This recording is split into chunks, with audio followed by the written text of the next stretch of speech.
Okay, so I'm going to do Best Picture hopes and predictions now. And this time, it's a big deal because there are 10 nominations instead of 5, like it has been for so many years.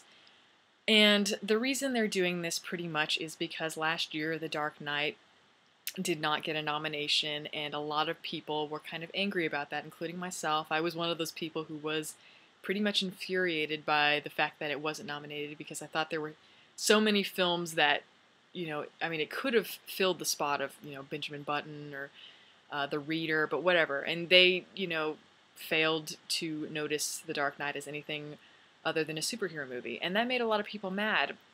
And I think that also, the Academy Awards has been kind of losing viewers in the past, so they really want to, you know, get an audience. So they want to nominate movies that are more blockbusters, that people actually saw.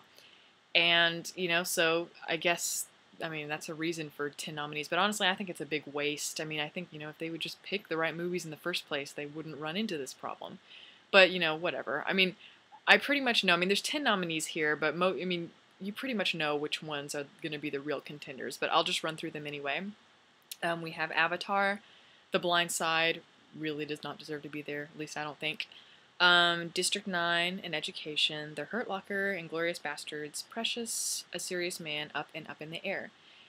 And, pretty much I think it's going to come down to, let's say there were 5 nominees like it always has been in the past, or for a long time.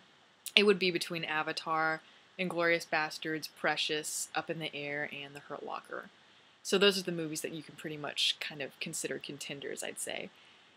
And it's kind of, I don't really know who's going to get Best Picture. It's kind of up in the air. No pun intended, but I would have to say, I thought it was going to be Hurt Locker just because it was getting so many, like the the Critics' Choice Awards and all that. It was getting lots of recognition. But then, Avatar got Best Picture and Best Director at the Golden Globes.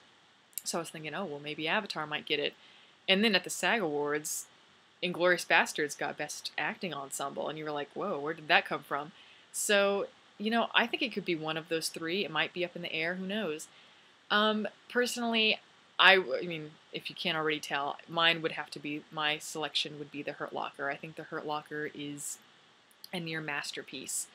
And, it was my #1 film on my top 10 list, and I just love almost every aspect of it, mainly because, it's one of those films, it doesn't try to be too symbolic, too much about the valiance of soldiers. It's more about it's just very much about being kind of like, it's an immersive film. It's very,